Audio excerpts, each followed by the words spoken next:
Hey guys welcome to Voice Behind Movies. സിനിമയുടെ തുടക്കത്തിൽ കാണിക്കുന്നത് നായികനെയാണ്. കൂടെ അവളുടെ പ്രിയ സുഹൃത്തിനെയും കാണിക്കുന്നുണ്ട്. കഥ തുടങ്ങുന്നതിന് മുമ്പ് എനിക്കൊരു കാര്യം പറയാനുണ്ട്. ഈ മൂവി ശരിക്കും ചെന്നൈയിൽ നടന്നിട്ടുള്ള ഒരു റിയൽ ലൈഫ് സ്റ്റോറിയെ ആസ്പദമാക്കിയിട്ട് എടുത്തതാണ്. ഇനി നമുക്ക് കഥയിലേക്ക് പോവാം. നമ്മുടെ ഹീറോയിന്റെ പേര് അനിത എന്നും കൂട്ടുകാരിയുടെ പേര് സ്വപ്ന എന്നുമാണ്. കൂട്ടുകാരി സ്വപ്ന അനിതയോട് പറയുന്നുണ്ട്, നീ വീട്ടിലൊന്നും പറയരുത്, എല്ലാം രഹസ്യമാക്കി വെക്കണം, എപ്പോഴും എങ്ങനെയാണോ ബിഹേവ് ചെയ്യുന്നത് അതുപോലെ തന്നെ ചെയ്താൽ മതി.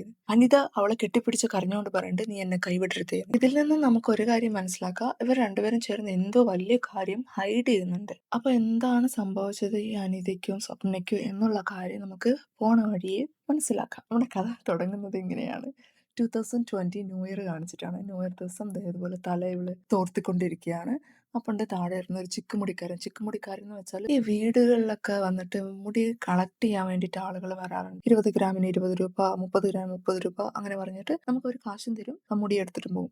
സോ അതുപോലെ ഈ അനിതയുടെ അടുത്ത് ഭയങ്കര അവർക്ക് ആ മുടിയിൽ ഭയങ്കര കണ്ണാണ്. ഇയാൾക്ക് മാത്രമല്ല, ഒരുപ്പെട്ട എല്ലാവരും ഈ മുടിയുടെ പേരിൽ ഇവളെ പറയലാണ്. സോ നാട്ടിലുള്ളവർക്കൊക്കെ മുടിയുടെ പേരിൽ ഇവളെല്ലാവർക്കും അറിയാൻ പറ്റും. ഈ ചിക്കുമുടിക്കാരൻ നോക്കുന്നത് മുടി കണ്ടിട്ടാണെങ്കിലും അവളെ പ്രണയം കൊണ്ട് നോക്കുന്ന ഒരുത്തൻ ഒരു സൈഡിൽ ഇരിപ്പുണ്ട്. സോ ചെക്ക് ഷർട്ട് ഇട്ടില്ലേ, ബ്രൗൺ കളർ, ലിവനാണ് ആള്. അവൻ അവന്റെ ഫ്രണ്ടിനെ കാണിച്ചു കൊടുത്തിട്ട്, നോക്കടാ എന്ത് രസമാണ് അവളുടെ മുടി, അവളെ കാണാൻ എന്ത് ഭംഗിയാണ്, അങ്ങനെ പറഞ്ഞ് പുകഴ്ത്തുകയാണ്. ഇതാണ് നമ്മുടെ നായികയുടെ കൊച്ചു കുടുംബം, സന്തുഷ്ട കുടുംബം എന്നൊക്കെ പറയാം. അച്ഛനൊരു വെൽഡറാണ്, നോർമൽ ഫാമിലിയാണ്, അമ്മ ഉണ്ട്, സിസ്റ്റർ ഉണ്ട്, പിന്നെ ഒരു ഗ്രാൻഡ് ആണ് ഉള്ളവർക്ക്. അപ്പൊ വീട്ടിലെല്ലാവരും ചേർന്നിരുന്നിട്ട് നക്ഷത്രഫലം കണ്ടുകൊണ്ടിരിക്കുകയാണ്. ഈ വർഷം അതിഗംഭീരവും വേറെ ലെവലിൽ പോകുന്നാണ് പറയുന്നത്. അപ്പോൾ ഒരു നാള് നോക്കി വാരഫലം കേട്ട് സന്തോഷിച്ചുകൊണ്ടിരിക്കുകയാണ്. അപ്പോഴാണ് നമുക്ക് അടുത്ത സീനിൽ കാണിക്കുന്നത്, ഇത് ആ കാമുകനുണ്ടല്ലോ, അവൻ ഒരു മെഡിക്കൽ റെപ്പാണ്. അപ്പോൾ അവൻ ഡോക്ടറെ കണ്ട് കൺവിൻസ് ചെയ്തുകൊണ്ടിരിക്കുന്ന ഒരു രംഗമാണ് കാണിക്കുന്നത്. അത് കഴിഞ്ഞിട്ട് നേരെ നമ്മുടെ അനിതനെ കാണിക്കുന്നത്. അനിത ജോബിന് വേണ്ടി സെർച്ച് ചെയ്തുകൊണ്ടിരിക്കുകയാണ്. പല പല കമ്പനികൾ കയറി ഇറങ്ങുന്നുണ്ട്, ഇന്റർവ്യൂസ് നിറയെ അറ്റൻഡ് ചെയ്യുന്നുണ്ട്. അനിതയ്ക്ക് ജോലിയൊന്നും സെറ്റ് ആവുന്നില്ല. പക്ഷെ അനിതയുടെ കൂടെയുള്ള എല്ലാവർക്കും ജോലി സെറ്റായി, അനിതയ്ക്ക് മാത്രമാണ് ഇതുവരെ ജോലി കിട്ടാത്തത്. ശരിക്കും പറയുകയാണെങ്കിൽ ജോലി കിട്ടാത്തല്ല, വീട്ടിൽ നിന്ന് വിടാത്തതാണ്. കാരണം നൈറ്റ് ഷിഫ്റ്റിന് വീട്ടിൽ നിന്ന് അലോ ചെയ്യില്ല. സോ അതുകൊണ്ടാണ് അവൾ ഇതുവരെ ജോയിൻ ചെയ്യാത്തത്. അനിതയ്ക്ക് വേണ്ടത് ഒരു ജനറൽ ഷിഫ്റ്റ് ജോബാണ്. പക്ഷെ ഇതുവരെ അവൾക്ക് കിട്ടിയിട്ടില്ല. പക്ഷെ നല്ലോണം ആള് ശ്രമിക്കുന്നുണ്ട്. ഇത് നേരെ കാണിക്കുന്നത് അച്ഛൻ വർക്ക് ചെയ്യുന്ന വെൽഡിംഗ് ഷോപ്പാണ്. അവിടെ പണിയെടുക്കുന്ന വേറൊരാളുടെ മകൾ വന്നിട്ട് പറയുന്നുണ്ട്, എനിക്ക് ഇന്ന് ഫീസ് അടച്ചില്ലെങ്കിൽ ക്ലാസ്സിൽ കയറ്റില്ല, ഇല്ലെങ്കിൽ ഞാൻ പണിക്ക് പോവാ, ഞാൻ പഠിക്കാൻ പോണില്ല എന്ന്. ഇതും കേട്ട് വന്ന ഓണർ ഫീസ് കൊടുത്തു വിടുന്നുണ്ട്.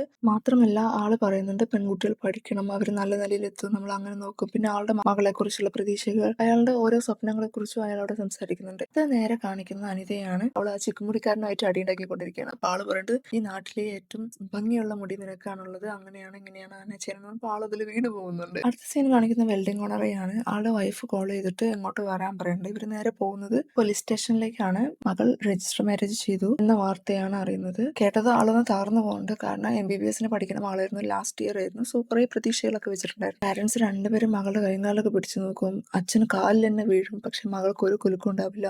ഇത്ര വിദ്യാഭ്യാസമുള്ള ഓണറിന്റെ മകള് കല്യാണം കഴിച്ചിരിക്കുന്ന ഒരു റൗഡിയാണ്. അതിൽ തന്നെ അയാൾ നെഞ്ചുരുക്കി ഇല്ലാതായി എന്ന് പറയാം. സോ ഇതൊക്കെ കണ്ടുകൊണ്ട് നമ്മുടെ അനിതയുടെ അച്ഛൻ നിൽക്കുന്നുണ്ടായിരുന്നു. അത് കഴിഞ്ഞ് നേരെ വീട്ടിലേക്ക് വന്ന അനിതയുടെ അച്ഛൻ എല്ലാ കാര്യങ്ങളും വൈഫിനോട് പറയുന്നുണ്ട്. മാത്രമല്ല, തന്നെ മക്കൾക്ക് ഇതുപോലെ ഒന്നുമില്ലല്ലോ, അവരിങ്ങനെ ചെയ്യാന്നുണ്ടെങ്കിൽ എനിക്കിത് താങ്ങാൻ പറ്റൂല.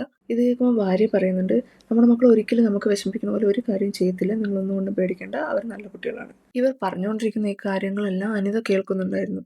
അടുത്ത ദിവസം കാണിക്കുന്നത് അനിത മറുപടിയും ജോലി അന്വേഷിച്ച് പോവുകയാണ്. തിരിച്ച് വീട്ടിലേക്ക് വരുന്ന വഴിക്ക് നമ്മുടെ പൂവാലൻ അവൾക്ക് പ്രപ്പോസ് ചെയ്യുന്നുണ്ട്. അത് അവൾ റിജക്ട് ചെയ്യുന്നുണ്ട്. എനിക്ക് പ്രേമിക്കാൻ സമയമില്ല, എനിക്ക് വേറെ കമ്മിറ്റ്മെന്റ്സ് ഒക്കെ ഉണ്ട് എന്നും പറഞ്ഞിട്ട് അവൾ അയാളെ റിജക്ട് ചെയ്ത് വീട്ടിലേക്ക് പോകുന്നുണ്ട്. അയാളാണെങ്കിൽ സങ്കടത്തിലാണ് തിരിച്ചു പോകുന്നത്, നിരാശയോടെ. അന്ന് ഈവനിങ്ങോടെ അനിത അമ്മയുടെ അടുത്ത് ഒരു 200 രൂപ വാങ്ങിച്ചിട്ട് അടുത്ത ഫ്രണ്ടിനെ കാണാൻ പോകുന്നത്. ഫ്രണ്ട് ജോബ് ശരിയാക്കി തരാം എന്ന് പറഞ്ഞിട്ടുണ്ട്. എൻ്റെ കൂട്ടുകാരി അനിതനെ ഒരു പാർട്ടി സ്ഥലത്തേക്കാണ് ഇൻവൈറ്റ് ചെയ്യുക. അവിടെ വെച്ചിട്ട് എല്ലാവരെയും പരിചയപ്പെടുത്തി തരാം, ഒരു പ്രദീപ് എന്നൊരാളെ പരിചയപ്പെടുത്തി തരാം, അപ്പോൾ ജോബ് നിനക്ക് ശരിയാക്കി തരും എന്നാണ് പറയുന്നത്. അങ്ങനെ അനിത പാർട്ടി സ്ഥലത്ത് പോയി അവിടെ കുറച്ച് നേരം പാർട്ടിയൊക്കെ എൻജോയ് ചെയ്യുന്നുണ്ട്. അതിന് മുമ്പായിട്ട് ഇവള് കുറച്ച് അൺകംഫർട്ട് ആയിട്ട് ഒരു സ്ഥലത്ത് മാറിയൊക്കെ ഇരിക്കുന്നുണ്ട്. അനിതനെ ഫ്ലേർട്ട് ചെയ്തിട്ട് കുറച്ച് പേര് പോകുന്നുണ്ട്. അതൊക്കെ അവൾ കേട്ടിട്ട് മിണ്ടാതെ റെസ്പോണ്ട് ചെയ്യാണ്ടിരിക്കുന്നുണ്ട്. പിന്നെ അനിത നേരെ അനിതയുടെ ഫ്രണ്ടിനെ വിളിച്ച് കാര്യം പറയുന്നുണ്ട്. നിനക്കറിയാം ഞാൻ എവിടെയാണ്, ഞാൻ ആദ്യമായിട്ടാണ് ഇങ്ങനെ ഒരു പരിപാടിക്ക് വരുന്നത്, ഇവിടെ എല്ലാവരും എൻജോയ് ചെയ്യുകയാണ്, ഇവിടെ ഉള്ളവരൊക്കെ എന്തൊരു ഹാപ്പിയാണ്, അങ്ങനെ ഇങ്ങനെ പറഞ്ഞിട്ട് ഫ്രണ്ടിനോട് പറയുന്നുണ്ട്. അപ്പോൾ ഫ്രണ്ട് പറയുന്നുണ്ട്, ശരിയാണെന്നത് പിന്നെ നീ എൻജോയ് ചെയ്തോ എന്ന് പറയുന്നുണ്ട്. അപ്പോൾ ഉള്ളവർ ഇല്ല, ഇവിടെ ഇവർ ഇന്ന് സ്റ്റേ ചെയ്യാൻ പറയുന്നുണ്ട്, പക്ഷെ വീട്ടിൽ സമ്മതിക്കില്ല. അപ്പോൾ ഉള്ളവർ ശരി, അമ്മയുടെ സംസാരിക്കുക, നമുക്ക് അമ്മയുടെ അടുത്ത് കോൺ കോൾ ഇട്ട് സംസാരിച്ചിട്ട് നീ എൻ്റെ വീട്ടിലാണ് എന്നുള്ളതാക്കി തീർത്തിട്ട്, എൻ്റെ വീട്ടിൽ ആരുമില്ല, നീ എൻ്റെ കൂടെ ഒന്ന് സ്റ്റേ ചെയ്യാമെന്ന് വീട്ടിൽ പറയാൻ പറയും. ഇവർ 3 പേരും കൂടി സംസാരിക്കും, സോറി 2 പേരും കൂടി സംസാരിക്കും. അമ്മയുടെ സംസാരിച്ച് അമ്മേനെ കൺവിൻസ് ചെയ്തിട്ട് അമ്മ പറയും, ഓക്കെ ഇന്ന് നീ ഒരു കാര്യം ചെയ്യ്, നീ സ്വപ്നയുടെ കൂടെ ഇരുന്നോ, നാളെ മോർണിംഗ് വീട്ടിലേക്ക് വന്നേക്ക് പറയും. അത് കഴിഞ്ഞ് സ്വപ്ന അവൾക്ക് നല്ലോണം എൻജോയ് ചെയ്തിട്ട് നാളെ കാണാം എന്ന് പറഞ്ഞിട്ടാണ് ഫോൺ കട്ട് ചെയ്തിട്ട് പോണത്. അത് കഴിഞ്ഞിട്ട് അനിതനെ എല്ലാവരും കൂടി കുടിപ്പിക്കുന്നുണ്ട്. ഫോഴ്സ് ചെയ്ത് അവള് നല്ലോണം ഡ്രിങ്ക്സ് ഒക്കെ കഴിക്കുന്നുണ്ട്. പൂസാവുന്നുണ്ട്. ആർട്ട് നല്ലോണം എൻജോയ് ചെയ്യുന്നുണ്ട്. ഇതിന്റെ ഇടയിലാണ് നമ്മുടെ കാമുകനുണ്ടല്ലോ, അതായത് പൂവാലന്റെ ഫ്രണ്ട് അവിടെ ഉണ്ടാവും. ഫ്രണ്ട് ഈ കാര്യങ്ങളൊക്കെ കാണുന്നുണ്ടാവും. അയാളും ഈ പാർട്ടിയിലുണ്ട്. ആള് നേരെ പൂവാലനെ വിളിച്ചിട്ട് കാര്യം പറയും. ഇതുപോലെ നിന്റെ ആളെന്താ ഇവിടെ ഉണ്ടല്ലോ, ഇവള് ഭയങ്കരമായിട്ട് ഡ്രിങ്ക്സ് ഒക്കെ അടിക്കുന്നുണ്ട്, ഇതെന്താ ഇങ്ങനെയെന്ന് പറഞ്ഞിട്ട് മറ്റവനോട് പറയും. അപ്പൊ അവൻ പറയും, ഇല്ല അവൾ അങ്ങനെയല്ല, അവളൊന്നും ചെയ്യില്ല, അത് അവളല്ല, എങ്കിൽ നീ ഇങ്ങോട്ട് വാ നോക്ക് എന്ന് പറയും. ശരി, ഇതാ ഞാൻ വരണു എന്ന് പറയും. സോ അത് കഴിഞ്ഞിട്ട് അവരെ കാണിക്കില്ല. അത് കഴിഞ്ഞിട്ട് ഇവള് കുടിച്ച് ഫിറ്റായിട്ട് ഇവൾക്ക് നിൽക്കാനും നടക്കാനും പറ്റാണ്ട് ബോധമില്ലാതാവുമ്പോൾ ഇവളെ പ്രദീപും കൂട്ടുകാരിയും കൂടി ചേർത്തിട്ട് ഒരു റൂമിൽ കൊണ്ടുപോയി കിടത്തുന്നുണ്ട്. അത് കഴിഞ്ഞ് പിറ്റേ ദിവസം പാർട്ടി എല്ലാം കഴിഞ്ഞ് അനിത വീട്ടിലേക്ക് വരികയാണ്. ഒരു 2 days അനിതയ്ക്ക് തല പൊങ്ങുന്നുണ്ടായിരുന്നില്ല. കഴിച്ചതിന്റെ ഹാങ് ഓവർ ഉണ്ടായിരുന്നു അവൾക്ക്. അങ്ങനെ ഇരിക്കുമ്പോഴാണ് അനിതയ്ക്ക് ഒരു ഫോൺ കോൾ വരുന്നത്. അത് അനിതയുടെ ഫ്രണ്ടിന്റെ ഫ്രണ്ടായ പ്രദീപ് ആയിരുന്നു. പ്രദീപ് ഇങ്ങനെ അവൾക്കൊരു ജോലി ഓഫർ ചെയ്യുന്നുണ്ട്. 40,000 രൂപയാണ് സാലറി. നൈറ്റ് ഷിഫ്റ്റ് ഒന്നുമില്ല, ഡേ ഷിഫ്റ്റ് മാത്രമേ ഉള്ളൂ. ഓക്കെ ആണെങ്കിൽ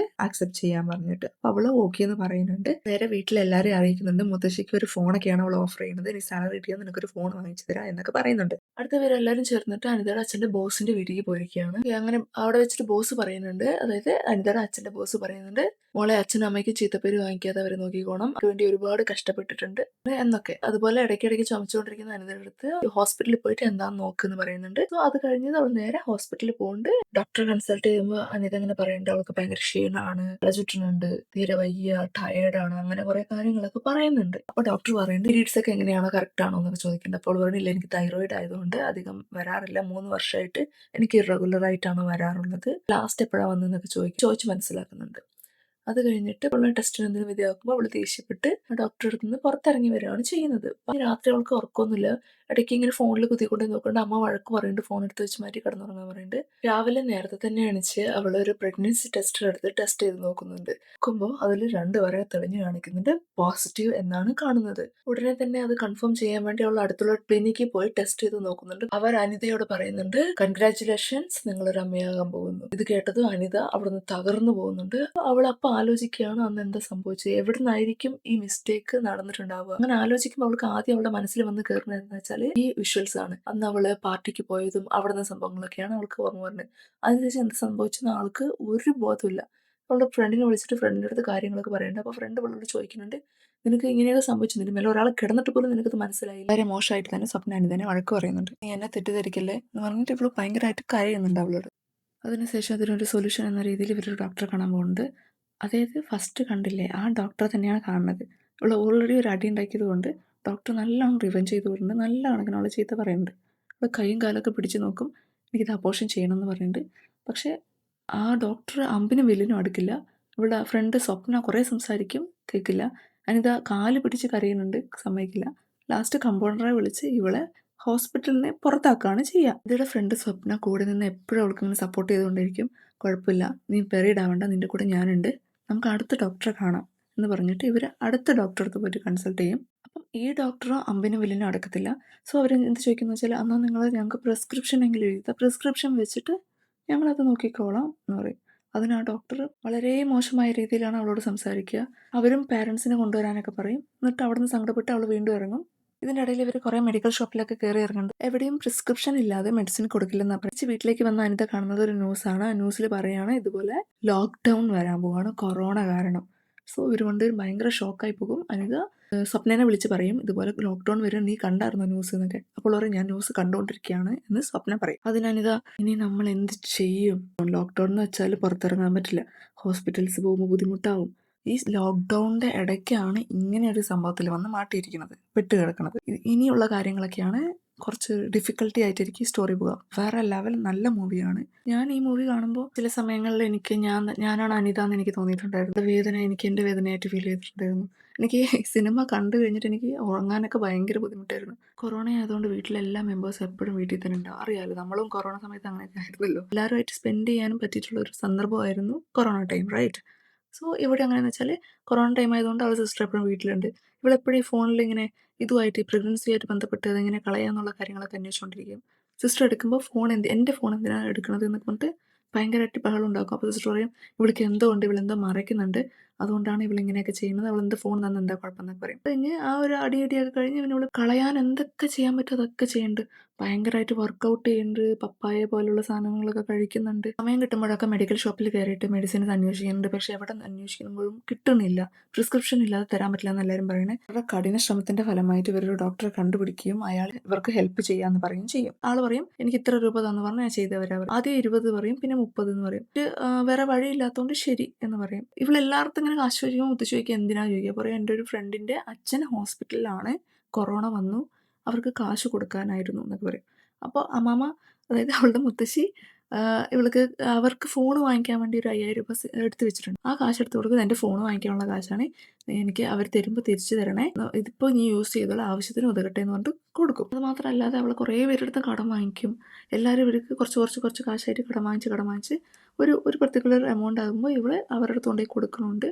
കൊടുക്കുമ്പോൾ ആൾ പറയും 20 ഫസ്റ്റ് കൊടുക്കും. അപ്പോൾ പറയും 20 പറ്റത്തില്ല, 10,000 എക്സ്ട്രാ വേണം പറയും. 30,000 രൂപ ചോദിക്കും. അപ്പോൾ ഓക്കെ ശരി എന്ന് പറഞ്ഞിട്ട് 30,000 രൂപ ഉണ്ടാക്കാൻ വേണ്ടിയിട്ട് ആ 20 തിരിച്ച് അയാൾ കൊടുക്കില്ല. 20 കയ്യിൽ വെച്ചിട്ട് 10 അടുത്ത പ്രാവശ്യം വരുമ്പോൾ തരാൻ പറയും. ശരി എന്ന് പറഞ്ഞിട്ട് അവൾ തിരിച്ച് വീട്ടിലേക്ക് പോകും. അടുത്ത പ്രാവശ്യം അയാൾ പറഞ്ഞ ഡേറ്റിൽ കാശ് കൊണ്ടുപോയി കൊടുക്കുന്ന സമയത്ത് അവരുടെ അവിടെ ബാരിക്കേഡ് വെച്ചിട്ടുണ്ടാവും. അപ്പോൾ എന്താ ചോദിക്കുമ്പോൾ ഈ ഏരിയയിൽ എല്ലാവർക്കും കൊറോണയാണ്, ആ ഡോക്ടറിന് കൊറോണ വന്നു, ആ ഡോക്ടർ മരിച്ചു. അയാളുടെ കൂടെ കുറേ കാലമായിട്ട് ഞാൻ നടക്കുന്നുണ്ട്, ഒരു 10 വർഷത്തിന് മേലെയായി. സോ എനിക്കറിയാം എന്ത് മെഡിസിനാണ് കൊടുക്കണമെന്ന്. നിങ്ങൾ ഈ 10 എൻ്റെ കയ്യിൽ തരികയാണെങ്കിൽ ഞാൻ നിങ്ങൾക്ക് ആ മെഡിസിൻ എന്താണെന്ന് എഴുതി തരാം. സോ നിങ്ങൾ ഈവനിങ് ഞാൻ പറയുന്ന സ്ഥലത്ത് വന്നിട്ട് എന്നെ മീറ്റ് ചെയ്യാൻ പറയും. ഈവനിങ് അയാൾ പറഞ്ഞ സ്ഥലത്തേക്ക് ഇവർ പോകും. എന്നിട്ട് അവിടെ കാണുന്നവരോട് ഇവർ ചോദിക്കും ഇതുപോലെ ഇവിടെ കമ്പൗണ്ടറായിട്ട് വർക്ക് ചെയ്യുന്ന ഇന്ന ആള്, നമുക്കിപ്പോൾ പേര് പറയുകയാണെങ്കിൽ നമുക്ക് അപ്പുക്കുട്ടൻ എന്നൊരു പേര് കൊടുക്കാം. സോ ഇതുപോലെ ആൾ ഉണ്ടായിരുന്നല്ലോ, അയാൾ അറിയോ ചോദിക്കും. അങ്ങനെ ഒരാൾ ഈ ചുറ്റുവട്ടത്തെ ഇല്ല എന്നാണ് അവർ പറയാം. സോ ഇത് കേട്ടപ്പോൾ ഇവർ ഭയങ്കര സങ്കടമാവും, ഫുൾ ഡിപ്രഷൻ, കാശുള്ള കയ്യിലുണ്ടായിരുന്ന കാശും പോയി, ഒക്കെ കടത്തിലുമായി. പക്ഷേ നമ്മളുടെ കാര്യമാണെങ്കിൽ നടന്നില്ല. എല്ലാം കഴിഞ്ഞ് വീട്ടിൽ വരുമ്പോൾ അമ്മയും അവളും തമ്മിൽ നല്ല ഫൈറ്റ് ആവും. രാത്രി കണ്ട സമയത്തൊക്കെ പുറത്ത് പോകണം, മറ്റുള്ളവർ പലതും പറയണമെന്ന് പറഞ്ഞിട്ട് അവൾക്കിട്ട് നല്ല കൊടുക്കും. അവൾ മൊത്തത്തിലൊന്ന് ആലോചിച്ച് നോക്കുമ്പോൾ ഇങ്ങനെയാണെന്നുണ്ടെങ്കിൽ ഈ ഒരു കാര്യം കൂടി അറിയുമ്പോൾ എന്തായിരിക്കും അവസ്ഥ. സോ എൻ്റെ വീട്ടുകാർക്ക് ഞാൻ കാരണം നാണക്കേടാണ്, അങ്ങനെ വിചാരിച്ച് അവൾ ജീവൻ കൊടുക്കാനാണ് നോക്കുക. ഫാനിൽ ഷോൾ കെട്ടിയിട്ട് ആൾ ജീവൻ കൊടുക്കാൻ നോക്കും. എന്തോ ഭയത്തിന് വീട്ടുകാർ കാണുകയും അവളെ രക്ഷിക്കുകയും ചെയ്യും. ഇത് അവളുടെ അമ്മയ്ക്ക് ഒരുപാട് വിഷമമാവുകയും അമ്മ അടിച്ചതിന്റെ പേരിലാണ് അങ്ങനെ ചെയ്തതെന്ന് പറഞ്ഞിട്ട് ഇനി മുതൽ ഞാൻ അടിക്കുക അങ്ങനെയൊന്നും ചെയ്യത്തില്ല, ഒരിക്കലും ഇങ്ങനൊരു തീരുമാനം എടുക്കരുതെന്ന് പറഞ്ഞ് സത്യം വാങ്ങിപ്പിക്കും. ചെറിയൊരു കാര്യത്തിന് ഇങ്ങനെയൊക്കെ അവൾ ചെയ്യും. എന്തോ അവൾ കാര്യം ഹൈഡ് ചെയ്യുന്നുണ്ട്, പക്ഷെ എന്താണെന്ന് ആർക്കും അറിയുന്നില്ല. നെക്സ്റ്റ് ഡേ അനിത ടെറസിൽ വന്ന് നിൽക്കുമ്പോൾ അവളുടെ അച്ഛൻ കൂടെ വന്ന് സംസാരിക്കുന്നുണ്ട്. എന്തെങ്കിലും പ്രശ്നമുണ്ടോ, എനിക്ക് എന്തെങ്കിലും ബുദ്ധിമുട്ടുണ്ടെങ്കിൽ നീ എന്നോട് പറയും, നമുക്ക് ശരിയാക്കാന്ന് പറയും. സമയത്ത് തന്നെ ടെറസിന് താഴെ എന്ത് സൗണ്ട് കേൾക്കേണ്ടി വരുത്തി നോക്കുമ്പോൾ അവരുടെ ബിൽഡിംഗിൽ ആർക്കോ കൊറോണ വന്നിരിക്കുകയാണ്. അവരുടെ ഏരിയ ഫുള്ളും ബാരിക്കേഡ് വെച്ച് അടച്ചു. ഇനി അനിതയ്ക്ക് പുറത്ത് പോകാനോ ഡോക്ടറെ കാണാനോ അബോർഷൻ ചെയ്യാനോ പറ്റില്ല. സോ അവൾ അതിനകത്ത് പെട്ടുപോയിരിക്കുകയാണ്. അങ്ങനെ കാര്യം സ്വപ്ന അനിതനെ നല്ല വഴക്ക് പറയുന്നു. നീ എന്തിനാവശ്യമില്ലാത്ത തീരുമാനങ്ങളൊക്കെ എടുക്കാൻ പോയത് നീ വിചാരിക്കുന്നുണ്ടോ, നീ മരിച്ചു എന്ന് വെച്ചാൽ നീ പ്രശ്നങ്ങളൊക്കെ തീരുന്നു, നീ മരിച്ച നിന്റെ പോസ്റ്റ്മോർട്ടത്തിൽ അറിയാൻ പറ്റും നീ പ്രഗ്നന്റ് ആണ് എന്നുള്ളത്. രണ്ടാം തീരുമാനങ്ങൾ ആവശ്യമില്ലാതെ എടുക്കരുതെന്ന് അവളോട് പറയുന്നുണ്ട്. അത് കഴിഞ്ഞ് നേരെ വീട്ടിൽ അവളുടെ അച്ഛൻ ഒരു കോൾ വരുന്നതായിട്ടാണ് കാണിക്കുന്നത്. ആ കോളിൽ അച്ഛന്റെ ഓണർ മരിച്ചു, ആള് മകളുടെ കാര്യം ആലോചിച്ച് തൂങ്ങി മരിച്ചു എന്നാണ് പറയുന്നത്. അത് കേട്ട് വീട്ടുകാർക്ക് ഭയങ്കര ടെൻഷൻ. അവർ അതിനെ കുറിച്ച് സംസാരിക്കുന്നുണ്ട്. ഇടയിൽ അനിതയ്ക്ക് വോമിറ്റിംഗ് വന്ന് അവൾ പോയി വോമിറ്റ് ചെയ്യുന്നുണ്ട്. ആ സമയത്ത് അവൾ കണ്ണാടിയിൽ അവളുടെ വയറ് നോക്കുന്നുണ്ട്. അനിത അതൊരു ബാൻഡേജ് വെച്ച് ചുറ്റി വെച്ചിരിക്കുകയാണ്. സോ എടുക്കുമ്പോഴാണ് അവളുടെ വയറ് ശരിക്കും വളർന്നിട്ടുള്ളത് നമുക്ക് കാണിക്കും. ഇതിനി വെച്ചുകൊണ്ടിരുന്നാൽ കുഴപ്പമാകും. അതുകൊണ്ട് തന്നെ അനിത സ്വപ്നനെയും കൂട്ടി മെഡിക്കൽ ഷോപ്പിലേക്ക് പോകുന്നുണ്ട്. ഇവർ നേരെ മെഡിക്കൽ ഷോപ്പിൽ ആ പയ്യനെ പോയി കാണുകയും ഇതുപോലെ മെഡിസിൻ ചോദിക്കുകയും ചെയ്യുമ്പോൾ ആ പയ്യൻ ഇതുവരെ നിങ്ങൾ അബോർഷൻ ചെയ്തില്ലായിരുന്നു, അപ്പോൾ മാസം എത്ര, 5 മാസത്തിൽ നമുക്ക് മെഡിസിൻ യൂസ് ചെയ്യാൻ പറ്റില്ല, അബോർഷൻ പ്രോപ്പർ ആയിട്ട് തന്നെ ചെയ്യണം, അതൊരു ഓപ്പറേഷൻ ആയിട്ട് ചെയ്യണം, ഒരാളെ നിങ്ങൾക്ക് കോൺടാക്ട് ചെയ്ത് തരാം, നിങ്ങൾ അയാളോട് സംസാരിക്കും, നിങ്ങൾക്ക് എന്തെങ്കിലും ഹെൽപ്പ് കിട്ടും എന്ന് പറയും. ശരി എന്ന് പറയും. ഇവർ അയാളുടെ കോൺടാക്ട് ഡീറ്റെയിൽ വാങ്ങിക്കും. പക്ഷെ നേരിട്ട് പോയി കാണുമ്പോഴാണ് ഇവർ ഷോക്ക് ആവുക. അത് വേറെ ആരുമല്ല, അവൾ പിറകിൽ ഫസ്റ്റ് നടന്നില്ലായിരുന്നു ഒരു കാമുകൻ, അവനായിരിക്കും. അയാളുടെ പേരാണ് ജീവ. അവൻ ആളെ മനസ്സിലാക്കാതിരിക്കാൻ വേണ്ടിയിട്ട് സ്വപ്ന ഹെൽമെറ്റ് ഒക്കെ ഇട്ടിട്ടാണ് പോയി സംസാരിക്കുക. അതുപോലെ കുറച്ച് കാശ് വേണം, കാശുണ്ടെങ്കിൽ കാര്യം നടക്കുള്ളൂ എന്ന് പറയും. ആ കാശിന് വേണ്ടി അവൾ വീട്ടിലെ സ്വർണ്ണവള, അതായത് നമ്മുടെ അനിത വീട്ടിലെ സ്വർണ്ണവള എടുക്കുകയും വിൽക്കുകയും ചെയ്യും. ആ വിൽക്കാൻ പോണ സമയത്തുണ്ട് ഇവരായ ഒരാൾ കാണുകയും വീട്ടിൽ പോയിട്ട് അറിയിക്കുകയും ചെയ്യും. ക്യാഷ് റെഡി ആയതുകൊണ്ട് തന്നെ ജീവവർണ്ണ ക്ലിനിക്കിലേക്ക് ഇവർ പോവുകയും, ആക്ച്വലി ഞാൻ ഇതിൽ പറയാൻ വിട്ടൊരു കാര്യമുണ്ട്, ഇതിൽ ഇവൾ 3 മാസത്തിന്റെ കണക്ക് പറഞ്ഞിട്ടാണ് ഇവർ പോകുന്നത്. ആക്ച്വലി ഇവൾക്ക് 5 മാസം കഴിഞ്ഞു. സോ ഇവിടെ വന്ന് ഡോക്ടർ അടുത്ത് ഇതുപോലെയാണ് പറയുന്നത്. ചെക്ക് ചെയ്ത് നോക്കുമ്പോൾ 3 മാസം അല്ല 5 മാസം കഴിഞ്ഞു എന്നുള്ള കാര്യം പുള്ളി കണ്ടുപിടിക്കും. സോ പറയും ഇല്ല എനിക്കിത് ചെയ്യാൻ പറ്റില്ല പറയും. ജീവനെ വിളിച്ച ആൾ പറയും എനിക്കിത് ചെയ്യാൻ പറ്റില്ല, നീ വിചാരിക്കുന്ന പോലെ 3 മാസത്തിനല്ല, ഇത് 5 മാസം കഴിഞ്ഞിട്ടുണ്ട്, റിസ്ക് ആണ് പറയും. അപ്പോൾ ഡോക്ടർ അടുത്ത് ജീവ പറയാം എന്നാൽ കാശ് കുറച്ച് കൂട്ടി വാങ്ങി 1 ലക്ഷം ഒക്കെ ഡോക്ടർ ഓക്കെ എന്ന് പറഞ്ഞ് ഇവരടുത്ത് വന്നിട്ട് കാശ് വില പേശും. പോലെ 1 ലക്ഷം രൂപ തരാണെന്നുണ്ടെങ്കിൽ ഞാൻ ചെയ്യാം. അപ്പോൾ ഇവർ കുറെ കൺവിൻസ് ചെയ്യാൻ നോക്കുക അയാൾ, പക്ഷെ അത് നടക്കില്ല. സ്വപ്നയും ഡോക്ടർ തമ്മിൽ നല്ല ഫൈറ്റ് ഉണ്ടാവുന്നു. ഡോക്ടർ കണ്ണി കണ്ടതൊക്കെ അവളെ പറയുന്നുണ്ട്. അപ്പോൾ ആ സമയത്താണ് അനിതയുടെ വീട്ടിൽ നിന്ന് കോൾ വരികയും അറ്റൻഡ് ചെയ്യുമ്പോൾ വീട്ടിൽ നിന്ന് ഇതുപോലെ വളയെടുത്തിട്ട് പോയി എന്തിനാണ്, എനിക്ക് എന്താ എത്ര വലിയ ഫിനാൻഷ്യൽ പ്രോബ്ലം എന്നൊക്കെ പറഞ്ഞിട്ട് വീട്ടിൽ ചോദിക്കും. അനിത നേരെ ഫോൺ കട്ട് ചെയ്തിട്ട് സ്വപ്നയുടെ അടുത്ത് വന്ന് പറയും നീ ഒന്നും ഉണ്ടായിരിക്കും, ഞാൻ ഡോക്ടറോട് സംസാരിച്ചോളാം, നീ പോകാൻ പറയും. പിന്നെ അനിത പോയിട്ട് ഡോക്ടറെ അടുത്ത് സംസാരിക്കുന്നുണ്ട്, കൺവിൻസ് ചെയ്യുന്നുണ്ട് അവള്. ഡോക്ടർ അവളോട് പറയുന്നുണ്ട് ഞാൻ ഇത് ചെയ്തു തരാം, പക്ഷെ എന്റെ കൺമുമ്പിൽ നിന്റെ ഫ്രണ്ട് സ്വപ്ന വന്നു പോകരുത്, അവൾ വരികയാണെന്നുണ്ടെങ്കിൽ ഞാൻ ഇത് ചെയ്തില്ല, അവള് പുറത്ത് നിന്നാൽ മതി എന്ന് പറയുന്നുണ്ട്. അതിന് ഇവളെ എഗ്രി ചെയ്യുന്നുണ്ട്. അത് കഴിഞ്ഞ് അടുത്തായിട്ട് കാണിക്കുന്നത് അനിതയുടെ വീട്ടിലെ അനിതയുടെ അമ്മയുടെ സിസ്റ്ററാണ്. സിസ്റ്റർ അമ്മയുടെ അടുത്ത് വന്ന് പറയുന്നുണ്ട് അമ്മ ഇതുപോലെ എല്ലാവരുടെ അവള് കാശ് ചോദിച്ച് തീർക്കണ്ടായിരുന്നു. എന്താ സംഭവം എന്നറിയില്ല. അത് അത്ര വലിയ കാര്യമായിട്ട് എനിക്ക് തോന്നിയില്ല. അതുകൊണ്ടാണ് ഞാൻ അമ്മയുടെ അറിയിക്കാതിരുന്നത്. പിന്നെ അമ്മ അവളെ വഴക്ക് പറയും. പിന്നെ അതിനെക്കുറിച്ച് കുറച്ച് കോൺവെർസേഷൻ അവർക്കിടയിൽ പോവുകയും ചെയ്യുന്നുണ്ട്. അത് കഴിഞ്ഞ് നേരെ അനിതനെ കാണിക്കുന്നത്. അനിതയുടെ അബോർഷൻ സക്സസ്ഫുൾ ആയിട്ട് കഴിഞ്ഞിരിക്കുന്നു. വീട്ടിലേക്ക് പോകുന്ന വഴിക്ക് അനിതയുടെ അടുത്ത് സ്വപ്ന പറയുന്നുണ്ട്, ഞാൻ ചെയ്തത് മോശമായി പോയില്ലേ, വളരെ നല്ല ഡോക്ടറായിരുന്നു, എന്നോട് ക്ഷമിക്ക് എന്ന്. അപ്പൊ അനിത അവളുടെ മുഖത്ത് നോക്കി അവളോട് ഒരു കാര്യം പറയുന്നുണ്ട്. അത് അവിടെ കട്ട് ചെയ്തിട്ട് നേരെ ഡോക്ടറെയാണ് കാണിക്കുന്നത്. ഡോക്ടർ ഫ്രണ്ടായ ജീവനെ വിളിച്ച് ജീവയുടെ അടുത്ത് പറയുന്നുണ്ട്, ആ പെൺകുട്ടിയുടെ കേസ് ഞാൻ ക്ലിയർ ചെയ്തിട്ടുണ്ട് കേട്ടോ, അവൾ അടാറ് പീസാണ്, എങ്ങനെ ഉണ്ടെന്നറിയോ, ഫിഗർ, ഞാൻ അവളെ അനുഭവിച്ചെന്നും ഒക്കെ ജീവയോട് ഇവൻ പറയുന്നുണ്ട്. താൻ സ്നേഹിച്ച അല്ലെങ്കിൽ സ്നേഹിച്ചുകൊണ്ടിരിക്കുന്ന പെണ്ണിനെ കുറിച്ചാണ് ഈ പറയുന്നതെന്ന് അറിയാതെ നമ്മുടെ എന്തൊക്കെ കേട്ടോണ്ടിരിക്കുന്നുണ്ട്. അടുത്ത അനിതനെയാണ് കാണിക്കുന്നത്. കരഞ്ഞുകൊണ്ട് അവള് ഫ്രണ്ടിനോട് പറയുന്നുണ്ട്, അറിയാതെ സംഭവിച്ചു പോയ തെറ്റ് ക്ലിയർ ചെയ്യാൻ അറിഞ്ഞുകൊണ്ട് ഒരു തെറ്റിന് വഴങ്ങേണ്ടി വന്നു. കരഞ്ഞുകൊണ്ട് അവൾ എല്ലാ കാര്യങ്ങളും സ്വപ്നയോട് പറയുകയും സ്വപ്ന കേട്ടതും അവനെ ഞാൻ വെറുതെ വിടില്ല എന്ന് പറഞ്ഞ് ചെരുപ്പ് കയ്യിലെടുത്ത് ക്ലിനിക്കിലേക്ക് ദേഷ്യത്തിൽ ഓടുന്നുണ്ട്. അടുത്തത് അനിത ദൂരേക്ക് നടന്നാക്കുന്നതായി കാണിച്ചുകൊണ്ടാണ് മൂവി ഇവിടെ തീരുന്നത്. ഈ സിനിമയുടെ ക്ലൈമാക്സ് ഞാൻ ഒരിക്കലും ചിന്തിക്കാത്ത ഒരു കാര്യമായിരുന്നു. പക്ഷേ ഇതൊരു പെൺകുട്ടി അനുഭവിച്ച ഒരു കാര്യമാണെന്ന് ആലോചിക്കുമ്പോഴാണ് എനിക്ക് ഭയങ്കര സങ്കടം. ഒരിക്കലും ഒരു പെൺകുട്ടിക്കും ഇങ്ങനെയൊന്നും സംഭവിക്കരുത് എന്ന് പ്രാർത്ഥിച്ചുകൊണ്ട് അടുത്ത വീഡിയോ ആയിട്ട് കാണുന്നവരേക്കും ബൈ.